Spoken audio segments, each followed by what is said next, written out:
Hey there, folks. This is your big bad Ochaba, and this is going to be the criteria for the reviews that I happen to be doing on the cigars. So, the breakdown of it's quite simple, to be fair. It's just going to be 10 points, total of 5 points, and each one of these categories is worth half of a point. So, out of the 10 actual criteria point markers, we've got your appearance, which appearance is very self-explanatory. The overall look and the presentation of the cigar in and of itself. You've got the construction, so any imperfections that happen to be there, any damages, any unraveling, anything like that, that's just going to make the cigar not as good as what it should be. Then there's going to be the mouthfeel. Mouthfeel, how it's going to be in your mouth. It's pretty self-explanatory. Feel of it while you're smoking on it, all that good stuff. The flavor profile, the description of it, how well I believe that all the flavors themselves work together, the intensity of it, the quality, the power, and the actual lastingliness of the actual flavor, ash quality, the ability for it to actually build and hold on to its ash in and of itself usually goes back to the actual construction quality. A little bit at one and the same. Um, let's see, the longevity of burn. Is it going to be what the expected time of it is versus what the actual time of it burning is? Like with certain Robustos, certain Churchills, you expect them to be a Churchill, you would expect 45 minutes to an hour for a smoke. I've gotten a hold of some that were about 30 minutes or less. So they'll throw you off a little bit. Uniformity of the burn itself. Is this thing going to run? Does it tunnel? Is it irregular in any kind of way? Price point. Is it going to be, is it the price per box, the price per multi-pack, the price per singles? Is it going to be worth it? And then the final point for me is the want or the desire to actually smoke it again. Personal preference, of course, based on my own enjoyment and my overall experience. And just to let you guys know, I'm not a professional cigar aficionado or anything. I'm just your blue collar guy. I'm your regular Joe Schmo sitting here telling you what it actually tastes like. I'm not being endorsed. I'm not being paid to tell you, oh, this $500 cigar tastes like just perfection. No, I'm going to tell you that, hey, that little $3 cigar right there is actually decent. And like that $20 one that you're about to pay for is garbage. So take that as you will. Now, the format that I'm going to be normally doing these in whenever I post the actual reviews on stuff like Facebook or whatever, Facebook, Instagram, X, Threads, all that good stuff. Normally, the format I use is going to be the brand name and the model, whether that be, say for instance, like the Alec Bradley Tempest, we'll say, it'd be the name brand and the quote unquote model, which would be the Tempest or the Tempest Fumus or whatever. Usually after that, I'll have the stats behind it, whether it be, all the stats associated with it, like the strength, the shape, size, country, color, flavor, wrapper origin, and the wrapper leaf, because those two can be two separate critters altogether. With that, I'll have it followed with my personal rating. Once again, a 5 out of 5 is the highest possible that I'll give something. Yeah.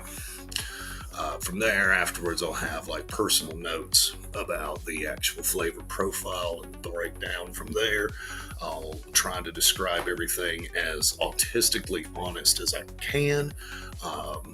I'll use every kind of flavor profile I can think of to describe it. If it tastes like I'm sitting here smoking on a Stetson hat, or some things covered in lemongrass, and I mean all kinds of stuff, all kinds of flavor profiles that I can describe. I will, because if it's something I like, totally different. Somebody may like something completely different. Who knows? It's whatever.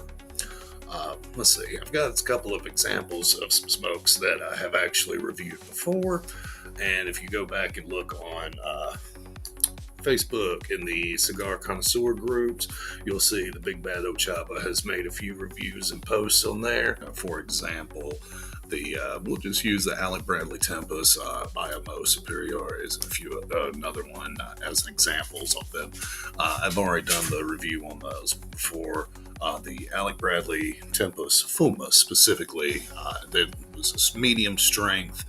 We're looking at a Churchill shape, 7 by 48 or 7 inch by 48 ring gauge, Honduras, the country of origin, natural, no added coloration, no barber pole, no craziness.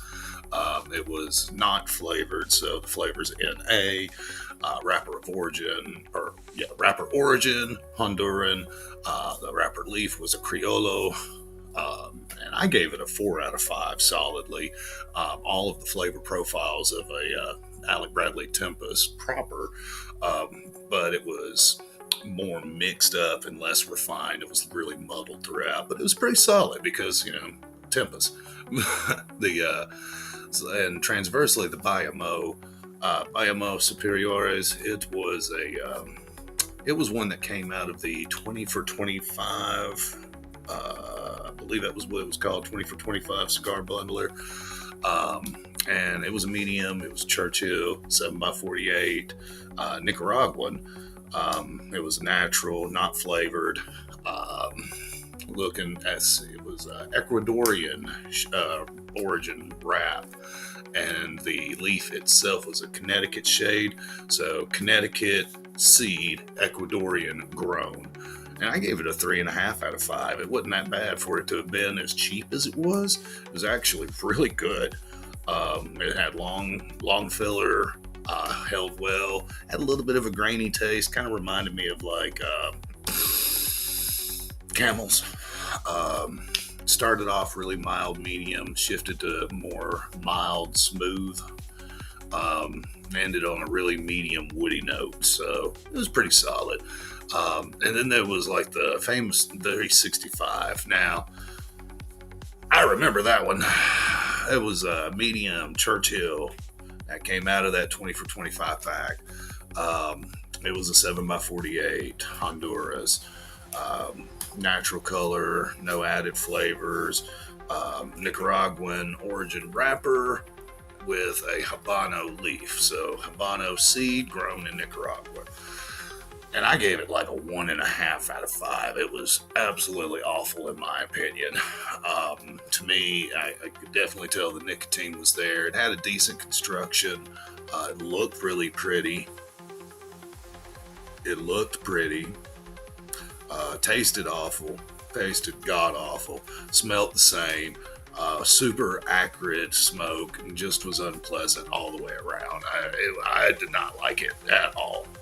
But some other folks might. And, these ratings, they are firm, but they're not rigid. So, like, I might come back and I might smoke another one and be like, you know what? I might give it a little more or a little less. It kind of depends on the situation. I've tried to do these as objective as I possibly can. And with that, rather than subjective, I'm trying to make it objective and just describe it and give my personal notes on as a separate of it. Not, this is good, and that's it. You know what I'm saying? Like, that doesn't tell anybody anything. I'm always open to discussion about it and recommendations. If you've got a particular one that you'd like for me to try out for you, I'd be more than happy to smoke them. I'd be more than happy to tell you what I feel about it. And yeah, folks, I appreciate you hanging around. And there's going to be more reviews to come. We'll get it going. Appreciate you all. Big Bad Bull out.